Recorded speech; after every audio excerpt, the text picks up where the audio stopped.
मैं बिहार से होते हुए झारखंड आया। जैसे ही झारखंड की सरजमीन शुरू हुई, शराब की दुकानें और उन दुकानों पर लगने वाली भीड़ नजर आने लगी। और आप यकीन करें, शराब की इन दुकानों पर सिर्फ आदिवासी नहीं होते, सिर्फ गैर मुस्लिम नहीं होते, एक बड़ी तादाद में हमारे मुसलमान नौजवान भी शराब की इन दुकानों पर आपको नजर आते हैं। शराब या नशा इस्लाम में क्यों हराम है, यह बहुत बड़ा सवाल है। भाई, शराब पीने वाला जहर समझ के तो नहीं पी रहा है, उसको तो मजा आ रहा है ना। उसको लग रहा है कि मेरे अंदर ताकत आ रही है, एनर्जी आ रही है, जोश आ रहा है। तो क्यों इस्लाम में शराब हराम है? आइए इस सवाल का जवाब हम कुरान से पूछते हैं। कुरान कहता है, वलक़द कर्रमना बनी आदम व हमलनाहुम फिल बर्रि वल बहरी व रज़क़नाहुम मिनत तय्यिबाति व फ़द्दलनाहुम अला कसीरिम मिम्मन खलक़ना तफ़दीला। हमने इंसान को बहुत फजीलत अता फरमाई है, हमने इंसान का मकाम बहुत ऊंचा बनाया है, हमने इंसान को खुशकी के अंदर, तरी के अंदर सवारी का साधन दिया है। वो पानी में भी चलता है, वो जमीन में भी चलता है। हमने इंसान के लिए पाकीज़ा चीजों को हलाल करार दिया है और हमने इंसान को बहुत सारी मखलूकात पर फजीलत बख्शी है। ऐ इंसान, जब तेरा मकाम इतना ऊंचा है, जब तेरी शान इतनी ऊंची है, जब तेरा दर्जा इतना ऊंचा है, तो ऐ इंसान, अल्लाह ताला तेरी अकल और तेरे दिमाग की हिफाजत का भी हुक्म देता है। ऐ इंसान, तू कोई ऐसा काम नहीं करेगा जिससे तेरी अकल को खतरा पहुंच जाए, जिससे तेरे दिमाग को खतरा पहुंच जाए, जिससे तू अपने होश में न रहे। इस्लाम तेरी अकल की हिफाजत करने के लिए इस्लाम ये हुक्म देता है कि तुझे शराब नहीं पीना है, तुझे नशा नहीं करना है। इसीलिए अरबी जबान में शराब को खम्र कहते हैं और खम्र का मतलब होता है जो चीज किसी चीज को ढांप ले, कवर कर ले। इसीलिए अरबी जबान में औरत के दुपट्टे को खिमार कहते हैं, क्योंकि दुपट्टा औरत को ढांप लेता है। तो शराब को खम्र क्यों कहा गया? क्योंकि ये अकल को ढांप देती है, अकल पर पर्दा डाल देती है। शराब पीने वाला क्या कर बैठेगा, क्या बोल देगा, उसको खुद एहसास नहीं होता है। कितने मर्डर हो जाते हैं इसी नशे की हालत में, कितने घर बर्बाद हो जाते हैं इसी शराब की वजह से, कितने बाप अपनी बेटी को गलत तरीके से टच कर लेते हैं शराब के नशे में, कितनी बहनें अपने भाइयों की दस्त दराजी का शिकार हो जाती हैं इसी नशे की वजह से, कितनी लड़ाइयां मारपीट हो जाती हैं इसी नशे की वजह से। और आज बिहार की सरकार ने जो इस नशे के ऊपर पाबंदी लगाई, हमारे ड्राइवर साहब पटना से आए हैं, बहुत जानकारी उनको बिहार की राजनीति की है। उन्होंने बताया कि बहुत बड़ा घाटा भी होता है सरकार को, इसके ऊपर सरकारी खजाने को बहुत बड़ा लॉस भी होता है शराब पर पाबंदी की वजह से। लेकिन ये बात माननी पड़ेगी कि बिहार में शराबबंदी के बाद, नशे पर पाबंदी के बाद बहुत सारे क्राइम पर रुकावट लग गई, ब्रेक लग गया, बहुत सारे एक्सीडेंट और दुर्घटनाओं में कमी आ गई। कुरान करीम 1400 साल पहले शराबबंदी का ऐलान करता है। और ये बात भी नोट कर लीजिए, शराब का छोड़ना इतना आसान होता तो अल्लाह ताला ने डायरेक्ट शराब को हराम किया होता, मगर अल्लाह ने डायरेक्ट शराब को हराम नहीं करार दिया। शराब के बारे में पहली आयत नाज़िल हुई सूरह बकरा की, यसअलूनका अनिल खम्रि वल मैसिर कुल फीहिमा इत्मुन कबीर व मनाफिउ लिन्नास। ऐ नबी, लोग आपसे सवाल करते हैं शराब के बारे में और जुआ के बारे में, आप बता दीजिए कि शराब और जुआ के अंदर कुछ फायदा है लेकिन नुकसान ज्यादा है। वह इस्मुहुमा अकबर मिन नफ़इहिमा, शराब और जुए के अंदर जो गुनाह है, जो नुकसान है, वो फायदे से ज्यादा खतरनाक है, बड़ा है। ये पहली आयत नाजिल हुई शराब के बारे में। दूसरी आयत नाजिल हुई सूरह निसा के अंदर, या अय्युहल्लदीना आमनू ला तक़रबुस्सलात व अंतुम सुकारा, ए ईमान वालो तुम नशे की हालत में नमाज के करीब मत जाना। कम से कम नमाज की हालत में तुम नशा मत करना, नशे के हालत में तुम नमाज के करीब मत जाना। फिर तीसरी और फाइनल आयत नाजिल हुई सूरह मायदा की आयत नंबर 90 और 91, या अय्युहल्लदीना आमनू इन्नमल खमरु वल मैसिरु वल अंसाबु वल अज़लामु रिजसुम मिन अमलिश शैतानी फज्तनिबू। ऐ ईमान वालो, ये शराब, ये जुआ और ये किस्मत का हाल मालूम करने के लिए जो तीर तुम फेंकते हो, और ये गैरुल्लाह के आस्ताने जहां तुम गैरुल्लाह के नाम पे जानवर ज़बा करते हो, रिजसुम मिन अमलिश शैतान, ये सारी की सारी चीजें गंदी हैं और शैतान का काम है। फज्तनिबू, इनसे बचो, लअल्लकुम तुफ्लिहून, तभी तुम कामयाब हो सकते हो। गौर कर रहे हैं, अल्लाह ने शराब और जुए को शिर्क के साथ बयान किया है। जैसे शिर्क बहुत बड़ा पाप है और बहुत बड़ा गुनाह है, शराब भी बहुत बड़ा गुनाह है और जुआ भी बहुत बड़ा गुनाह है। अल्लाह ने इतना कह दिया होता तो बस था, मगर अल्लाह ने इतने पर इक्तफा नहीं किया। आगे और फरमाया, इन्नमा युरीदु शैतानु अन युक़िया बैनकुमुल अदावत वल बग़दा फिल खम्रि वल मैसिर व यसुद्दकुम अन ज़िक्रिल्लाहि व अनिस सलाह। ऐ ईमान वालो, शराब को हाथ लगाने के पहले सोच लेना, शराब शैतान की चीज है और शराब पिलवा करके और जुआ खिलवा करके शैतान ये चाहता है तुमको लड़ा दे। कितने झगड़े होते हैं शराब की वजह से। अभी बिहार में आज मैंने एक वीडियो देखा, अररिया के अंदर एक बड़ी मामूली सी बात पर एक मुसलमान पिकअप ड्राइवर को बाकायदा गर्दन काट के अलग कर दिया कि सरेआम पब्लिक प्लेस पर, गर्दन अलग धड़ अलग, लाश पड़ी है सामने, सर अलग कटा है, धड़ अलग कटा है। बाद में पब्लिक ने, जिसने मारा था उसको भी पब्लिक ने पीट पीट के मार डाला। ये भी कल की शायद न्यूज है, अररिया की, फॉरबिसगंज की न्यूज। क्या हो रहा है दुनिया में, छोटी मोटी बातों पर मर्डर हो रहा है। अभी 2-4 दिनों पहले एक और वीडियो मैंने देखा, एक छोटा बच्चा था, किसी बात पे झगड़ा हुआ, 4-5 साल के बच्चे को पटक पटक के एक आदमी ने रोड पर मार डाला, कत्ल कर दिया। अल्लाह अकबर। इंसान पागल हो चुका है, कभी गुस्से में, कभी नशे में। और अल्लाह के नबी की वो हदीसें हमें याद आती हैं, कयामत के पहले कत्ल बहुत ज्यादा होंगे, खून खराबा बहुत ज्यादा होगा, इतना ज्यादा कत्ल होगा, इतना ज्यादा खून खराबा होगा। ला यदरिल कातिलु फीमा कत्ल, कत्ल करने वाले को नहीं पता मैंने क्यों मार डाला, और जो कत्ल हुआ है बेचारा उसको भी नहीं पता मुझे क्यों कत्ल कर दिया गया। ये हालात हैं आज, और ये बहुत बड़ा जिम्मेदार इसके लिए शराब और नशा है मेरे प्यारे साथियों। इसीलिए अल्लाह ताला डायरेक्ट इतना बोल के बस नहीं करता कि शराब हराम है।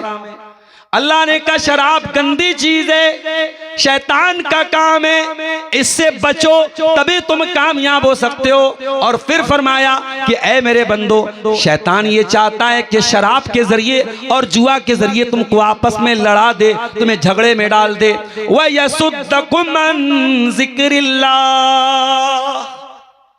और शैतान ये चाहता है जब तुम शराब पियोगे तो अल्लाह का जिक्र नहीं कर पाओगे, अल्लाह का नाम नहीं ले पाओगे, तुम शराब के नशे की हालत में अल्लाह का नाम नहीं लेना चाहोगे, नहीं ले पाओगे। व अनिस सला, और नमाज से भी दूर हो जाओगे। आज कितने प्रोग्रामों में मैं जाता हूं, मस्जिद के अंदर प्रोग्राम होता है और बहुत सारे मुसलमान जानबूझ करके मस्जिद के प्रोग्राम में नहीं आते हैं, कहते नहीं बाहर का प्रोग्राम होगा तब हम आएंगे, मस्जिद में नहीं आएंगे। मैंने पूछा ऐसा क्यों होता है? जवाब मिला, मौलाना बहुत सारे मुसलमान नापाकी की हालत में होते हैं, वो इस लायक नहीं होते कि मस्जिद में दाखिल हो जाएं। ये हालात है मेरे प्यारे साथियों शराब और नशे की वजह से। और अब तो जमाना और आगे बढ़ गया, अब शराब से बात आगे बढ़ गई। स्कूलों में पढ़ने वाले बच्चे 12 साल के 14 साल के बच्चे, उनको पाउडर का नशा दिलाया जा रहा है, उनको हीरोइन का, उनको चरस का, उनको गांजे का, उनको हशीश का, उनको अफीम का नशा कराया जा रहा है। और जब एक मर्तबा ये बच्चे इस तरीके के ड्रग्स के आदी हो जाते हैं, फिर वो किसी काम के नहीं बचते हैं। मेरे साथ बड़े दर्द के साथ मेरे नौजवानों आपसे कहना चाहूंगा, किसी भी तरीके के नशे किया अगर लत में मुब्तला हो, अल्लाह के वास्ते तौबा कर लो। अरे जिस माँ ने तुम्हें सीने से लगा के पाला था, उस माँ को क्यों रुलाते हो? वो माँ जब तुम्हें नशे की हालत में तड़पते देखती है, सोचो उस माँ के कलेजे पर क्या गुजरती होगी।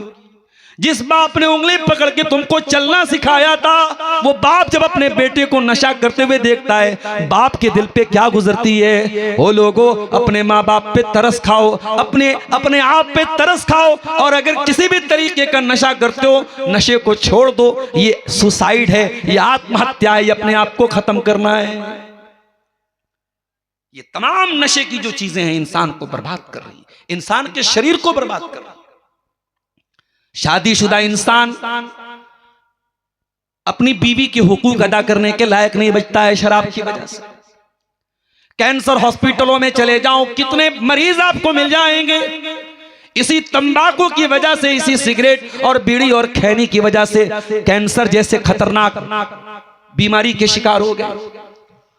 वो लोगों, कुरान तुम्हें दावत दे रहा है, इन्नमल खम्रु वल मैसिर, ये शराब गंदी चीज है, शैतान का काम है, इससे बचो। और कुरान जब शराब कहता है तो सिर्फ शराब मुराद नहीं होती है। अल्लाह के नबी फरमाते हैं, कुल्लु मुस्किरिन खम्रुन व कुल्लु खम्रिन हराम, हर नशा वाली चीज शराब है और हर शराब हराम है।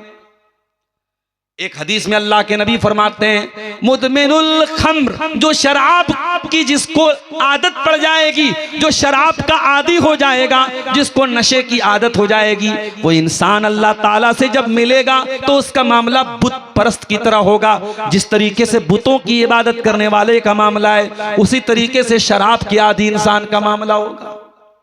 और सही मुस्लिम की हदीस है, अल्लाह के नबी फरमाते हैं, जो इंसान शराब पिएगा, अल्लाह ताला ने लाजिम कर दिया है, अयस्कियहु मिन तीनतिल खबाल, उसको जहन्नमियों का पीप और मवाद पिलाया जाएगा। तूने दुनिया में वो गंदी चीज पी थी, तूने गलीज चीज पी थी, तुझे कयामत के दिन अल्लाह ताला जहन्नमियों का पीप और मवाद पिलाएगा। इसलिए नशे की तमाम किस्मों से मेरे प्यारे साथियों, अपने दामन को बचा लो मेरे साथियों। ये बड़े बड़े जलसे और प्रोग्राम आज झारखंड की सरजमीन पे हो रहे हैं। अभी आज माल मडरों में प्रोग्राम है, अगले हफ्ते भगैया में भी प्रोग्राम होने वाला है।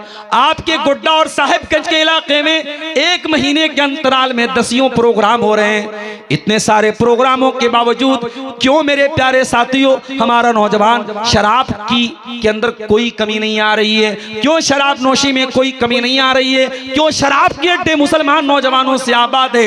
ये भी हमारे लिए गौर करने का मकाम है। हमारी ये तकरीरें क्यों नाकाम हो रही हैं? हमारे जलसे क्यों फेल हो रहे हैं? हमारी इतनी मेहनतों से कायम होने वाले ये प्रोग्राम अगर इनका कोई हासिल नहीं हो रहा है, अगर समाज में कोई सलाह नहीं हो रही है, अगर नशा करने वालों के नशे में कोई कमी नहीं आ रही है, तो मेरे प्यारे साथियों ये गौर करने का मकाम है, फिर हमारी एनर्जी कहां खर्च हो रही है?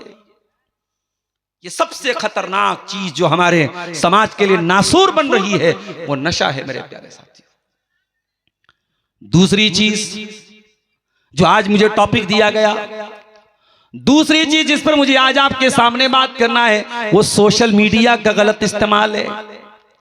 सबके पास मोबाइल है, सबके पास फेसबुक, इंस्टाग्राम, स्नैपचैट, व्हाट्सएप है। इनके जरिए हम एक दूसरे से जुड़े हुए हैं, बहुत अच्छी बात है। लेकिन कहीं ऐसा ना हो सोशल मीडिया के जरिए तो आप जमाने भर से जुड़ गए और जिनसे जुड़ना चाहिए था उनसे नहीं जुड़ पाए। एक जमाना था रात में शौहर घर में आता था, बीवी खाना लाती थी, बीवी शौहर के हाथ पैर दबाती थी, खिदमत करती थी।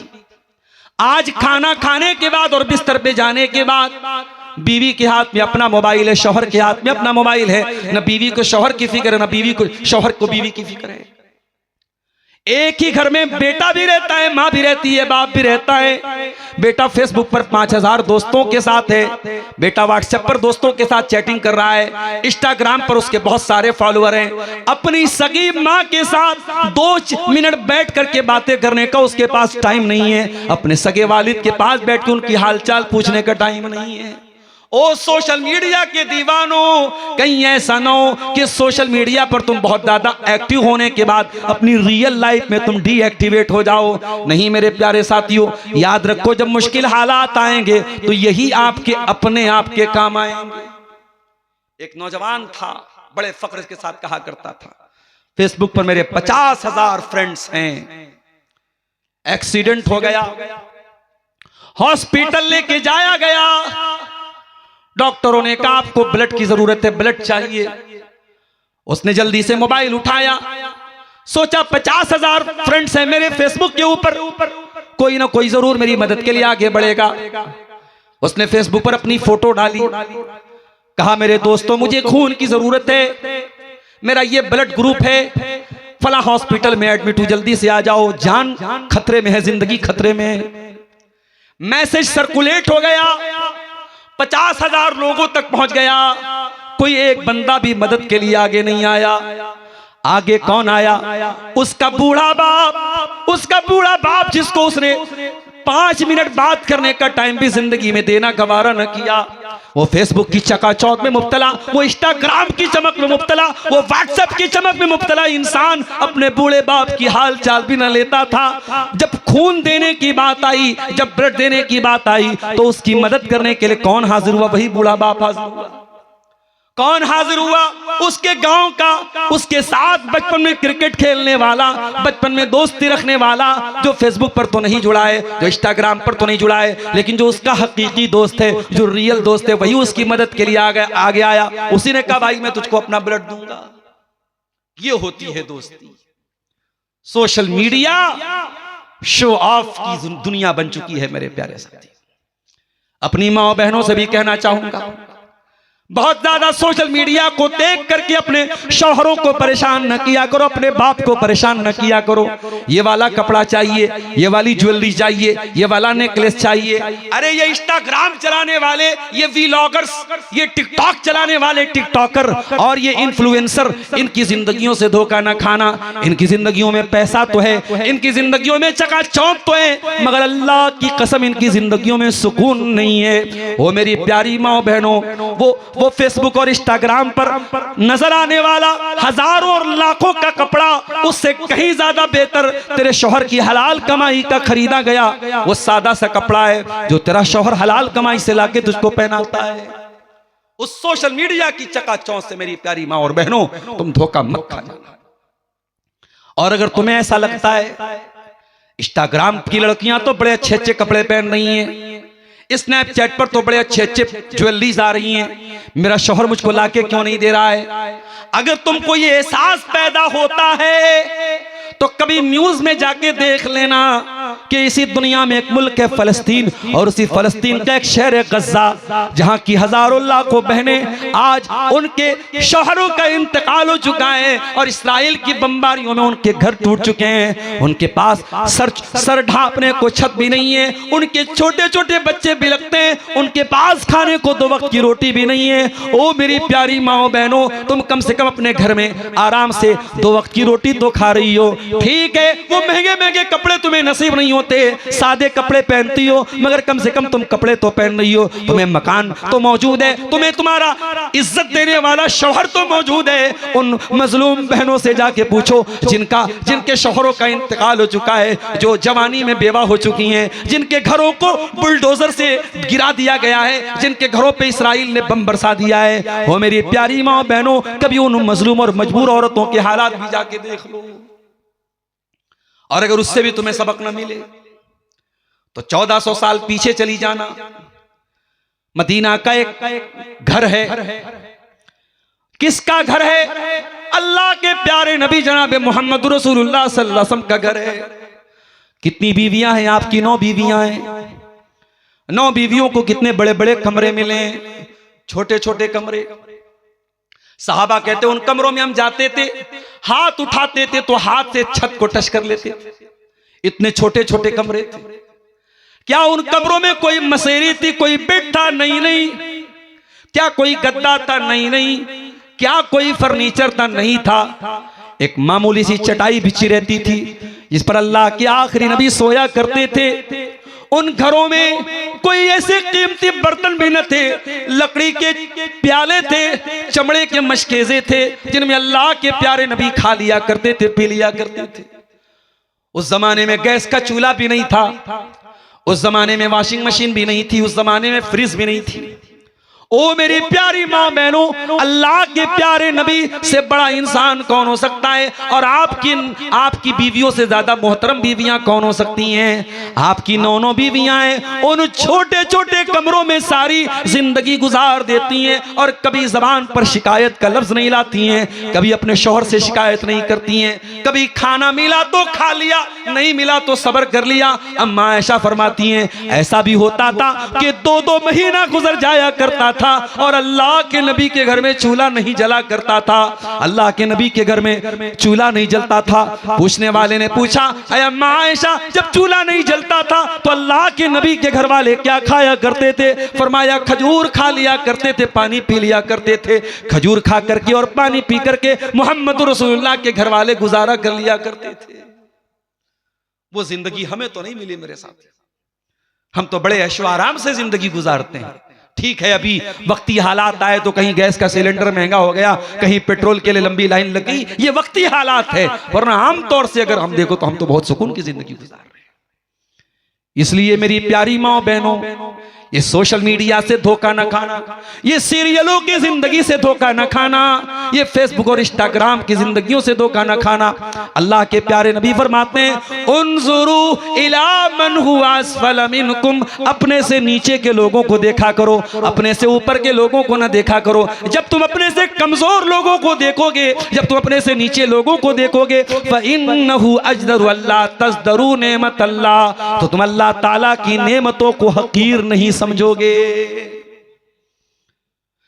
सोशल मीडिया ने एक काम और कर दिया, ज़िनाकारी को आसान कर दिया। एक जमाना था, कोई गांव का लड़का, कोई शहर की लड़की, उनको कोई गलत काम करना होता था, वो छुप छुप करके मिला करते थे, बड़े पहरे हुआ करते थे। अब तो बाप भी मौजूद है, माँ भी मौजूद है, बड़ा भाई भी मौजूद है, एक ही छत के नीचे सब मौजूद हैं।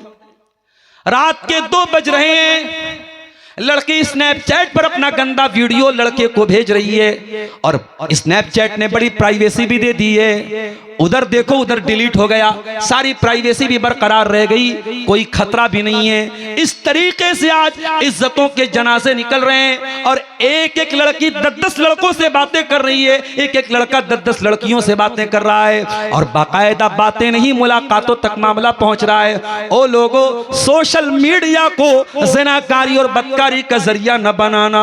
ओ लोगों, ये तो इसलिए बनाया गया था ताकि हम एक दूसरे से कनेक्ट हो जाएं, एक दूसरे से जुड़ जाएं। अल्लाह के वास्ते इसे ज़िनाकारी का अड्डा न बनाने देना। वला तक़रबुज़ ज़िना इन्नहु कान फ़ाहिशतन व साअ सबीला। ओ मेरे बंदो, तुम ज़िना के करीब न जाना, ये बहुत गंदा काम और बहुत बुरा रास्ता है। इस्लाम बड़ा प्रैक्टिकल दीन है। इस्लाम ने इतना कह के छोड़ नहीं दिया ज़िना के करीब मत जाओ। इस्लाम ने अगर कहा है कि ज़िना के करीब मत जाओ तो इस्लाम ने रूल भी बनाया, इस्लाम ने कानून भी बनाया। लड़की घर से निकल रही है, लड़की माल मटरों की रहने वाली है, भागलपुर उसको जाना है, बहुत लंबा नहीं, 60-70-80 किलोमीटर का सफर है। उसे रांची जाना है, 200-300 किलोमीटर का सफर है। कलकत्ता जाना है, 300-400 किलोमीटर का सफर है। लड़की घर के बाहर निकल रही है, सफर में जा रही है। अल्लाह के नबी फरमाते हैं ला तुसाफिरुल मरअतु इल्ला व मअहा मुहरिम, औरत बगैर महरम के सफर न करे, औरत कहीं रात न गुजारे बगैर महरम के। घर में कई भाई रहते हैं, एक भाई की शादी हो गई, एक भाई कुंवारा है। अब देवर भाभी का सामना हो रहा है एक ही घर के अंदर, देवर भाभी में हंसी मजाक भी हो रहा है, हर तरीके की बातें भी हो रही हैं। और यहीं से बात खराब हो रही है, यहीं से मामला गड़बड़ हो रहा है, यहीं से देवर के अंदर अपनी भाभी के लिए गलत ख्यालात पैदा हो रहे हैं। और अगर कहीं भाई बाहर रह रहा है और भाभी घर में अकेली रह रही है तो और ज्यादा गुनाह के चांसेस बढ़ रहे हैं, और ज्यादा गुनाह के मौके मिल रहे हैं। इसी मौके पर जब ज़िना का खतरा मौजूद है, अल्लाह के नबी फरमाते हैं, वो लोगों खबरदार गैर महरम औरतों के पास तन्हाई में न जाया करो। इयाकुम वद्दुखूल अलन निसा, ओ लोगों गैर महरम औरतों के पास न जाया करो। सहाबा ने कहा, अय अल्लाह के नबी, क्या देवर भी अपनी भाभी के पास नहीं जा सकता है? क्या जीजा भी अपनी साली के पास नहीं जा सकता है? अफरअयतल हमवा या रसूल अल्लाह, अय अल्लाह के नबी आपका क्या ख्याल है? क्या देवर भाभी से भी नहीं मिल सकता है? क्या जीजा साली से भी नहीं मिल सकता है? आपने फरमाया, अल हमवु अल मौत, देवर तो भाभी के लिए मौत है, जीजा तो साली के लिए मौत है। ऐसे वाकयात भी हमारे सामने आए। साली आई अपनी बहन के यहां और जीजा का दिल आ गया साली के ऊपर। अब लाख उसे मसला बता दो, भैया जब तक तुम्हारी बीवी तुम्हारे निकाह में, तुम साली से शादी नहीं कर सकते। हराम तरीके से साली से भी शादी कर लिया और 2 सगी बहनों को एक साथ अपने निकाह में रखा, जो कि हराम है। अल्लाह के नबी की साफ हदीस मौजूद है, कुरान की आयत मौजूद है, लेकिन ये हराम काम भी आपको कहीं कहीं समाज में होता हुआ नजर आ जाएगा।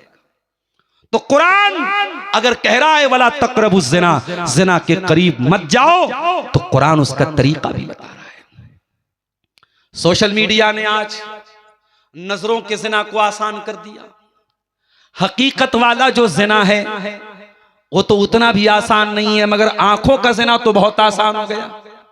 अब तो मौलवियों के फेसबुक के ऊपर भी ऐसे वीडियोज आ जाते हैं कि मौलवी बेचारे परेशान हो जाते हैं, कोई देख लेगा तो मैं क्या जवाब दूंगा। और बात मौलवियों की आई है तो ये भी सुन लो मेरे भाई, मौलवी भी आपकी तरह इंसान होते हैं। उन्हें कोई दूसरी मखलूक समझने की गलती मत करना, उन्हें फरिश्ता समझने की गलती मत करना। मौलवी भी आपकी तरह इंसान है, उलमा भी आपकी तरह इंसान है, उनसे भी खताएं हो सकती हैं। उन पर आंख मूंद करके भरोसा करने की मैं आपको कभी मशवरा नहीं दूंगा। आप अपनी जवान लड़की को किसी मौलवी के पास ट्यूशन पढ़ने के लिए भेज रहे हैं और तन्हाई दे रहे हैं तो यह आपकी गलती है। आपने क्यों मौका दिया? लड़की छोटी थी तब आपने क्यों नहीं पढ़ने भेजा, और लड़की जवान हो गई तो आपने किसी जेंट्स के पास क्यों भेजा, आपने लेडी टीचर के पास क्यों नहीं भेजा? ये कहां लिखा है कि अगर कोई मौलवी है, कोई हाफिज है तो फरिश्ता बन जाएगा, उसके ऊपर आंख मूंद करके भरोसा करो। लेकिन हाँ, आंख मूंद करके भरोसा भी नहीं करना है। और अगर किसी एक मौलवी ने कोई गलत काम कर दिया तो सारे उलमा से बदजन हो जाना भी मेरे प्यारे साथियों ये सही नहीं। मुझे मालूम है झारखंड से कुछ ऐसे वाकयात भी सामने आए, किसी ने फर्जी चंदा कर लिया, मदरसे का वजूद नहीं है, चंदा कर लिया, सारे मौलवी बेचारे बदनाम हो गए। अब वो मौलवी भी बदनाम हो गए जो वाकई में इदारा चला रहे हैं।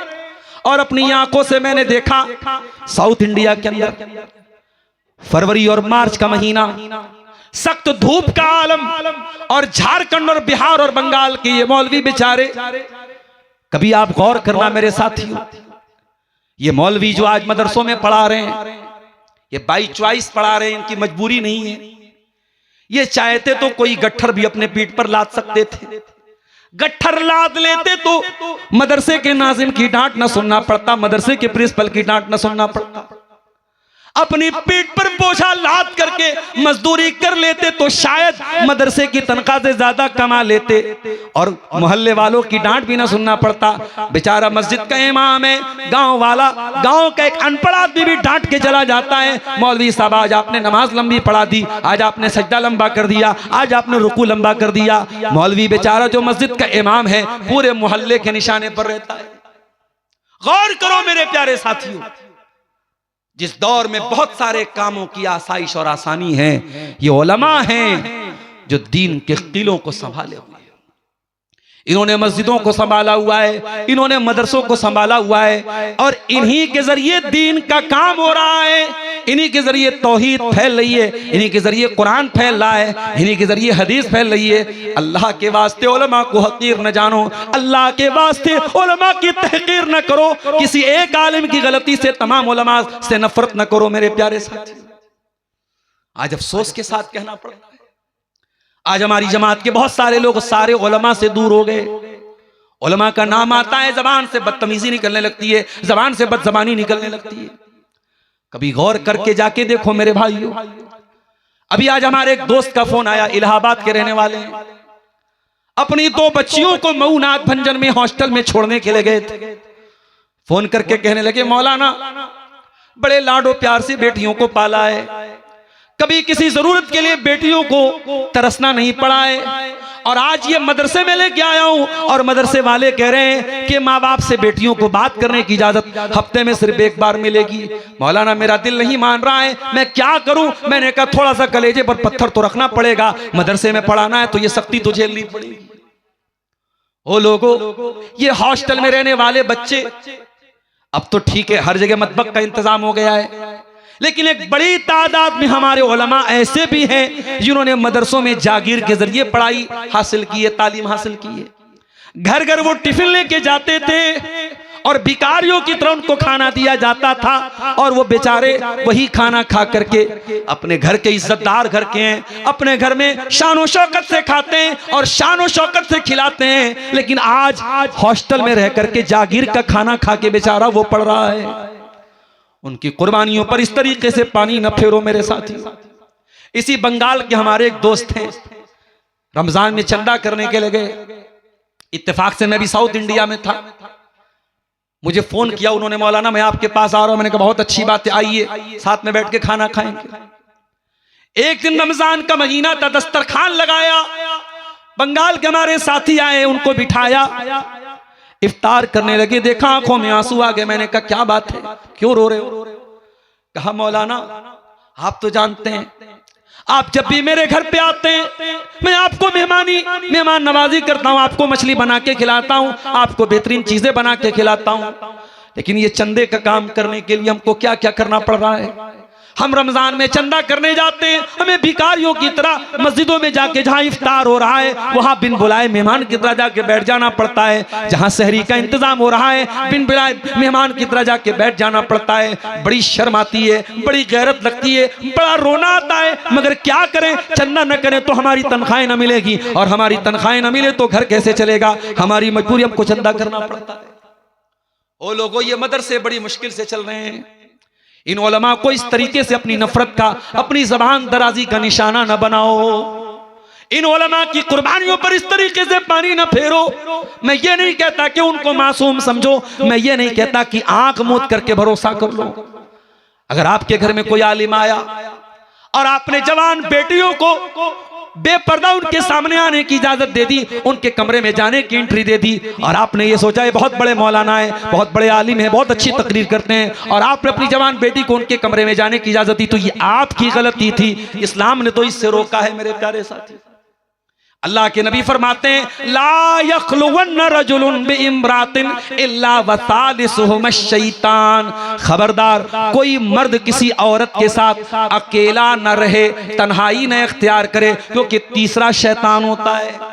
जब एक मर्द और एक औरत तन्हाई में होंगे तो तीसरा शैतान होगा, चाहे वो मर्द अपने दौर का सबसे बड़ा अल्लामा हो, वो औरत अपने दौर की सबसे बड़ी अल्लाह की वली हो, लेकिन अगर एक मर्द और एक औरत तन्हाई में हैं तो तीसरा शैतान वहां पे होगा मेरे साथी। और सोशल मीडिया ने आज इसी काम को आसान कर दिया है।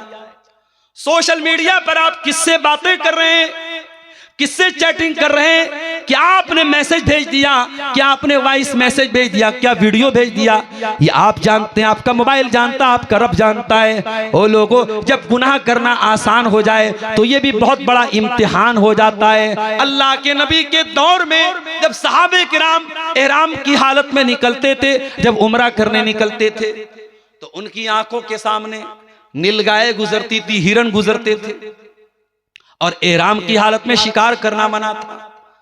सहाबा बेचारे बड़े बेबस रहते थे, क्योंकि शिकार के जरिए उनकी बहुत बड़ी आमदनी होती थी। अब वो एहराम की हालत में है और उनकी आंखों के सामने से नीलगाय गुजर रहा है और हिरन गुजर रहे हैं, मगर वो शिकार नहीं कर सकते थे। अल्लाह ने कुरान में फरमाया, या अय्युहल्लज़ीना आमनू लयब्लुवन्नकुमुल्लाहु बिशैइन मिन सैद तनालुहु अयदीकुम व रिमाहुकुम। ऐ ईमान वालो, अल्लाह ताला तुमको आजमा रहा है। तुम्हारे सामने से शिकार जा रहा है, तुम हाथ बढ़ा के पकड़ सकते हो, तुम नेजा मार के पकड़ सकते हो, लेकिन तुम्हें पकड़ने की इजाजत नहीं है। ले यालम अल्लाहु मन यखाफुहु बिल गैब। अल्लाह ताला ये देखना चाहता है कि कौन है जो बगैर देखे अल्लाह से डरता है। बगैर देखे कौन अल्लाह से डरता है। यही इम्तिहान है तेरा। मेरे प्यारे नौजवान साथियों, सोशल मीडिया भी आपका बहुत बड़ा इम्तिहान है। मैं ये नहीं कहता आप फेसबुक न चलाएं, मगर आप किसी लड़की से अच्छे मकसद के लिए भी क्यों बात करते हैं? कुछ लोग कहते हैं हम अच्छे मकसद के लिए बात करते हैं। कितनी मुसलमान लड़कियां हैं, किसी गैर मुस्लिम लड़के का मैसेज आया, अस्सलाम वालेकुम, मेरा नाम फलां है और मैं इस्लाम के बारे में जानना चाहता हूं। अब ये लड़की बेचारी समझती है कि इस्लाम के बारे में ये जानना चाहता है तो बड़ी अच्छी बात है, मैं इसको इस्लाम के बारे में समझा देती हूं। और फिर धीरे धीरे जब ये इस्लाम के बारे में उसको बताने लगती है, और सामने वाला तो पहले से पूरी प्लानिंग करके आया है, साजिश करके आया है, वो धीरे धीरे फिर प्यार भरी बातें करने लगता है और उसके बाद अपने जाल में फंसा करके उस मुसलमान लड़की को मुर्तद बना देता है, इस्लाम से निकाल देता है, उसे मुशरिक बना देता है, उसे अल्लाह की तौहीद से हटा देता है। एक जरा सी चैटिंग एक मुसलमान लड़की से दीन और ईमान छीन लेती है। इसलिए मेरे प्यारे साथियों, मेरी प्यारी माँ और बहनों, आपसे कहना चाहूंगा सोशल मीडिया का इस्तेमाल बहुत एहतियात के साथ करो। अल्लाह के प्यारे नबी फरमाते हैं, अल ऐनान ज़िनाहुमन नज़र, आंखों का ज़िना ये है गलत चीजों को देखा जाए, वल उज़नान ज़िनाहुमल इस्तिमा, और कानों का ज़िना ये है गलत चीजों को सुना जाए। अच्छी तस्वीर पर भी आप अगर गाना लगा रहे हैं, म्यूजिक लगा रहे हैं। मैं एक मर्तबा ट्रेन से आ रहा था, ट्रेन में देखा दो चार लड़के जो है वो चश्मा लगा करके किसी गाने पर वीडियो बना रहे हैं, नाच रहे हैं। तो मैंने पूछा ये क्या है, तो पता लगा ये कोई नया ट्रेंड चला है, कोई फिल्मी हीरो है और उसने बड़े एक्शन में एंट्री मारी है, तो ये नौजवान लड़के लड़कियां ट्रेन पे एंट्री मार रहे, वीडियो बना रहे। क्या चल रहा है? तमाशा चल रहा है मेरे साथी। ये गाने बजाने ये आपके कानों तक जब पहुंचेंगे तो ये भी कानों का जिना है मेरे साथियों। वलियदु ज़िना हल बच्चू, और हाथों का ज़िना यह है गलत चीजों को टच किया जाए। वर्रिजलु ज़िना हल खुदा, और पैरों का ज़िना यह है कि गलत चीजों की तरफ चल के जाया जाए, जहां बेपर्दगी हो रही है, जहां बेहयाई हो रही है। अभी हम लोग आ रहे थे, अकबर नगर एक जगह पड़ती है, ये आपके मुंगेर से जब हम लोग आते हैं तो मुंगेर से भागलपुर के बीच में एक जगह अकबर नगर, वहां पे कोई उर्स चल रहा था। अब पूरी रोड जाम थी और लड़कों से ज्यादा लड़कियां नजर आ रही थी, और माशाअल्लाह सब बिल्कुल सजी संवरी मेकअप करके क्या करने आई हैं? बाबा का उर्स मनाने आई हैं। कोई बेचारे अल्लाह के वली हैं, बाबा हैं, उनकी वहां पे कब्र है, मजार है, उनकी मजार पे चादर चढ़ाने आई हैं और उनसे जो है बरकत लेने आई हैं। ये तमाशे आज हो रहे हैं मेरे प्यारे साथियों। ऐसी जगहों पर जाना और पैरों से चल के जाना ये पैरों का ज़िना है। अल्लाह के नबी फरमाते हैं, वर्रिजुल ज़िना हल खुता, गलत जगहों पे पैरों से चल के जाना ये पैरों का ज़िना है। वल कल्बु यहवा व यतमन्ना, और दिल में इंसान के गलत ख्यालात पैदा होते हैं। वल फर्जु युसद्दिकु ज़ालिका व युकज़्ज़िबुहु, और इंसान की शर्मगाह या तो उसकी तस्दीक कर देती है या उसको झुटला देती है, या तो इंसान ज़िना कर बैठता है या बच जाता है। जो हाथों पर कंट्रोल नहीं करेगा, जो पैरों पे नहीं करेगा, जो आंखों पे नहीं करेगा, जो कानों पे नहीं करेगा, हो सकता है वो मुकम्मल ज़िना कर बैठे। जो इन सब चीजों पर कंट्रोल नहीं करेगा वो ज़िना पर भी कंट्रोल नहीं कर पाएगा।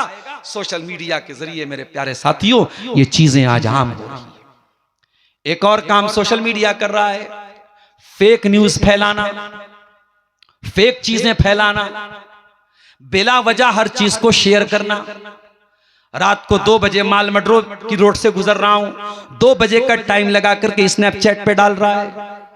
बनारस में जो एक हादसा हुआ, और कुछ नौजवान लड़के जो नाव में बैठ करके, कश्ती में बैठ के इफ्तार कर रहे थे और गंगा नदी में वो इफ्तार कर रहे थे। क्यों ये मामला इतना हाईलाइट हुआ?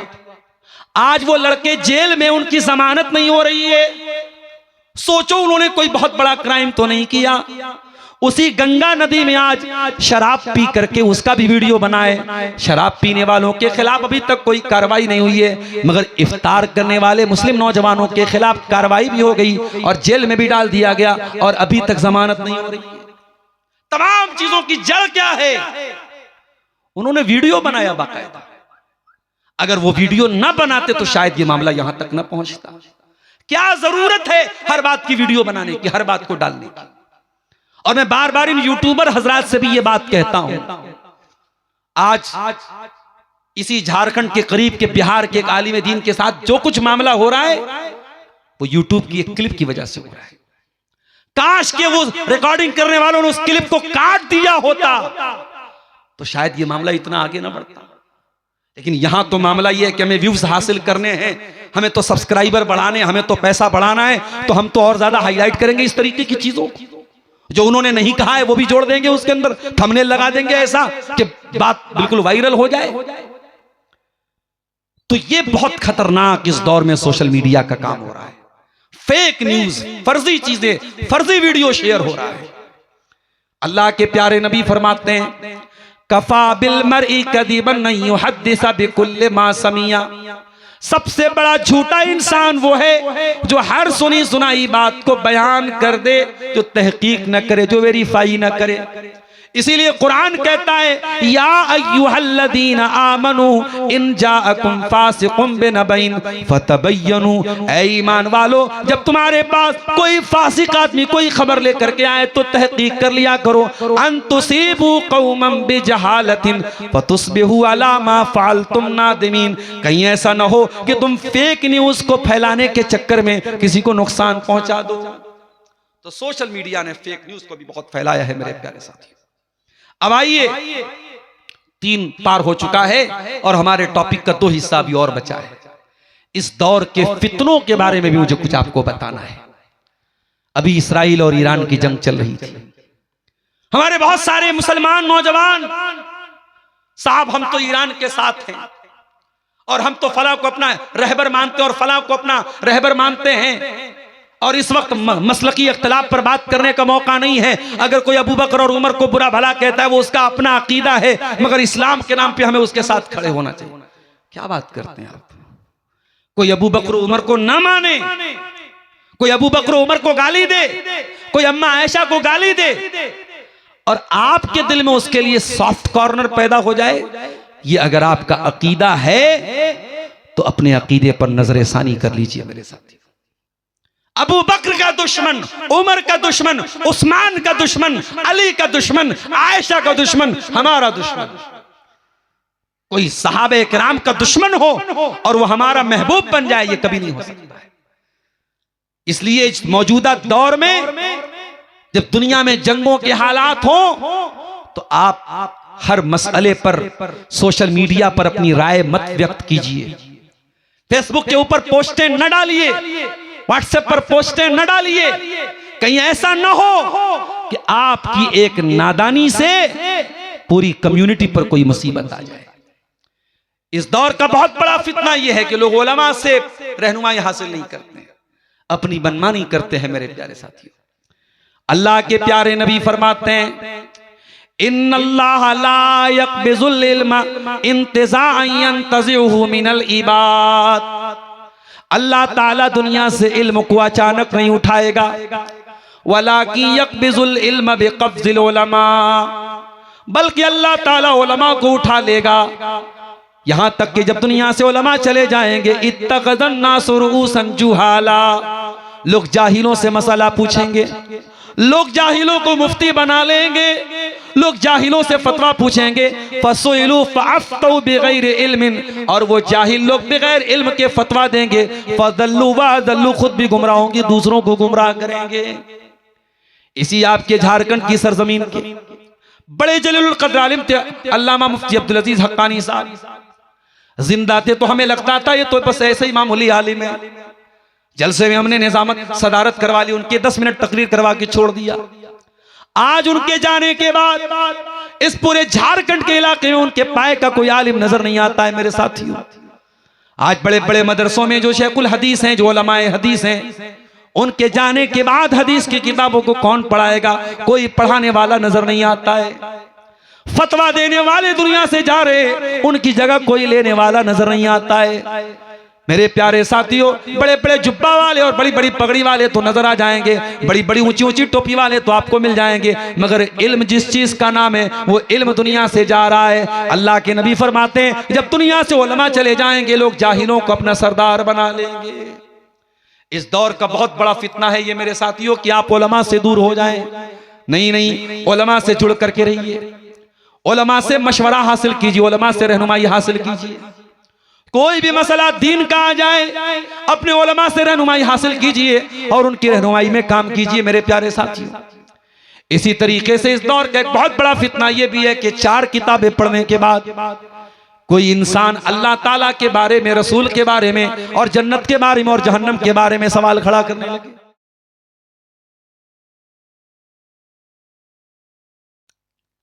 मुझे जो मौजू मिला है उसमें मुझे 4 चीजों पर बात करनी है,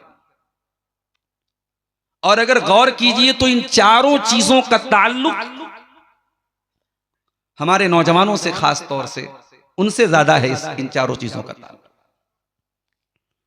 उन चारों चीजों में सबसे पहले मुझे नशे के ऊपर बोलना है।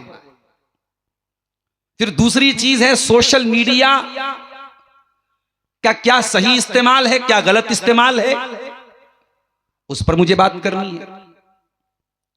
और तीसरा जो पॉइंट मेरे सामने है, मौजूदा दौर के फितनों में एक नौजवान की जिम्मेदारी क्या है, वो कैसे मौजूदा दौर के फितनों में अपने दामन को बचा सकता है। और चौथा और आखिरी पॉइंट जिस पर मुझे बात करनी है कि वक्त की इस्लाम में क्या अहमियत है और हम वक्त की सही कदर कैसे कर सकते हैं और वक्त की नाकदरी से और वक्त के मिसयूज से और समय के दुरुपयोग से हम कैसे बच सकते हैं। यहदिहिल्लाहु फला मुदिल्ल लहु व मन युद्लिल फला हादिय लहु व अशहदु अल्ला इलाहा इल्लल्लाहु वहदहु ला शरीक लहु व अशहदु अन्न मुहम्मदन अब्दुहु व रसूलुहु। या अय्युहल्लज़ीना आमनुत्तक़ुल्लाहा हक़्क़ तुक़ातिही व ला तमूतुन्न इल्ला व अंतुम मुस्लिमून। या अय्युहन्नासुत्तक़ू रब्बकुमुल्लज़ी ख़लक़कुम मिन नफ़्सिन वाहिदा व ख़लक़ मिन्हा ज़ौजहा व बत्त मिन्हुमा रिजालन कसीरन व निसाअ वत्तक़ुल्लाहल्लज़ी तसाअलून बिही वल अरहाम इन्नल्लाहा काना अलैकुम रक़ीबा। या अय्युहल्लज़ीना आमनुत्तक़ुल्लाहा व क़ूलू क़ौलन सदीदा युस्लिह लकुम अअमालकुम व यग़फ़िर लकुम ज़ुनूबकुम व मन युतिइल्लाह व रसूलहु फ़क़द फ़ाज़ फ़ौज़न अज़ीमा। अम्मा बाद फ़इन्न ख़ैरल हदीस किताबुल्लाह व खैरल हदी हदी मुहम्मदिन सल्लल्लाहु अलैहि वसल्लम व शर्रल उमूरि मुहदतातुहा व कुल्ल मुहदततिन बिदअह व कुल्ल बिदअतिन दलालह व कुल्ल दलालतिन फिन्नार। अऊज़ु बिल्लाहि मिनश शैतानिर रजीम। बिस्मिल्लाहिर रहमानिर रहीम।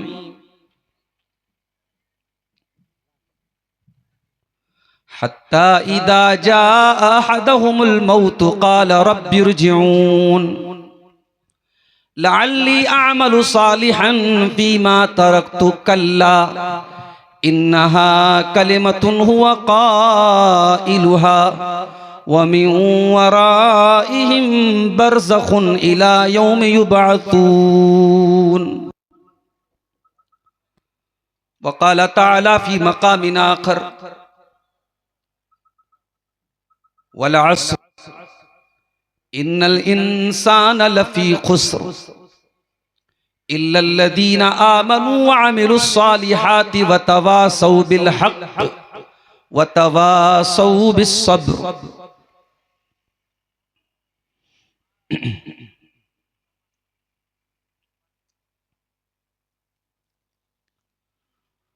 दुनिया के ए मुसाफिर मंजिल तेरी कब्र है,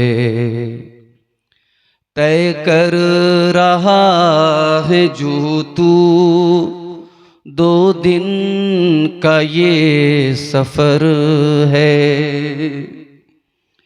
जब से बनी है दुनिया लाखों करोड़ों आए, बाकी रहा न कोई, मिट्टी में सब समाए। मत भूलना यहाँ पर सबका यही हशर है, दुनिया के ए मुसाफिर मंजिल तेरी कब्र है। आँखों से तूने अपने कितने जनाजे देखे, हाथों से अपने तूने दफनाए कितने मुर्दे, अंजाम से तू फिर भी क्यों इतना बेखबर है, दुनिया के ए मुसाफिर मंजिल तेरी कब्र है, तय कर रहा है जो तू दो दिन का ये सफर है। मखमल पे सोने वाले मिट्टी पे सो रहे हैं, शाहो गदा यहाँ पर सब एक हो रहे हैं, दोनों हुए बराबर ये मौत का असर है, दुनिया के ए मुसाफिर मंजिल तेरी कब्र है, तय कर रहा है जो तू दो दिन का ये सफर है। मिट्टी के पुतले तुझको मिट्टी में है समाना, एक दिन यहाँ तू आया एक दिन यहाँ से जाना, रुकता नहीं यहाँ पर जारी तेरा सफर है, दुनिया के ए मुसाफिर मंजिल तेरी कब्र है। मोहतरम उलमाए किराम, बुजुर्गों और दोस्तों, नौजवान साथियों, पर्दा नशीन माँओं और बहनों, प्यारे बच्चों, माल मर्डरों का ये शानदार 2 रोजा प्रोग्राम, जिसमें जमात के बड़े ही मोहतरम और मुवक्कर उलमा के खिताबात आपने समाअत किए, और आज पहले दिन की आखिरी कड़ी के तौर पे रात के तकरीबन 2:30 बजे मुझे आपके सामने बोलने के लिए हुक्म दिया गया है और मैं आपके सामने हाजिर हूं। मुझसे पहले मेरे अजीज बड़े भाई विजयवाड़ा की सरजमीन से तशरीफ लाए हुए शेख अबू हुरैरा मदनी का आपने रिक्कत आमेज खिताब सुना, जहन्नम की हौलनाकियों के ऊपर। उसके पहले हमारे उस्ताज की हैसियत रखने वाले और हमारी जमात के बहुत ही मोहतरम और बहुत ही इल्मी शख्सियत शेख जलालुद्दीन कासमी हफिज़हुल्लाह का भी इल्मी खिताब आपने समाअत किया। मेरे नौजवान दोस्तों में शेख फजलुर रहमान सिराजी, शेख अबुल कलाम सलफी, शेख नूरुद्दीन साहिल आलियावी, इन तमाम लोगों की तकरीरें आप सुन रहे हैं। और सच पूछिए तो प्रोग्राम अब खत्म हो जाना चाहिए था। खास तौर से जब 2 दिन का प्रोग्राम हो तो पहले दिन के प्रोग्राम को इतना लंबा नहीं चलाना चाहिए। मैं अभी जब जलसे में आ रहा था, मुंतज़िमीन मेरे साथ थे, तो लोगों ने ये बात मुझको बताई कि बहुत सारे लोग जा चुके हैं और इसलिए जा चुके हैं, आज सबके पास अपना साधन है, अपनी सवारी है। पहले के दौर के हालात अलग थे, मजबूरी होती थी, सवारियां नहीं होती थी, हर हाल में फजर तक रुकना है। अब वो मजबूरी नहीं है। अब ये 2:30 बजे 3 बजे आदमी क्या तकरीर सुनाएगा? सामने वाला भी बेचारा आधी नींद में है और आधा बेदार है, होशो हवास उसका कायम नहीं कर रहा है। मैं कहूं कुछ, आप समझें कुछ और बयान कुछ करें, ये मुनासिब नहीं है। तो खास तौर से जब 2 दिन का प्रोग्राम हो तो पहले दिन 2 बजे तक मैक्सिमम प्रोग्राम खत्म हो जाना चाहिए। और शेख कासमी साहब की तकरीर के बाद प्रोग्राम जिस मोड़ पर था वो अच्छा मौका था। लेकिन बहरहाल जलसे वालों ने एक तरतीब बनाई है, एक शेड्यूल बनाया है और आखिरी कड़ी के तौर पर मुझे आपके सामने हाजिर होने का मौका मिला है, तो मुझे भी अपना फर्ज निभाना है। और आप हजरात की हिम्मत की भी मुझे मैं दाद देता हूं कि आप बड़े सुकून के साथ बैठे हुए हैं और ये इरादा करके आए हैं कि यहाँ से इंशाअल्लाह हम जाएंगे और फजर की नमाज पढ़ के ही इंशाअल्लाह सोएंगे। अगर ये इरादा वाकई में आप लेके आए हैं, मैं अल्लाह से दुआ करता हूँ अल्लाह आपके इस जज्बे को कबूल फरमाए और हम सबको कहने से ज़्यादा, सुनने से ज़्यादा अमल करने की तौफीक अता फरमाए। आमीन।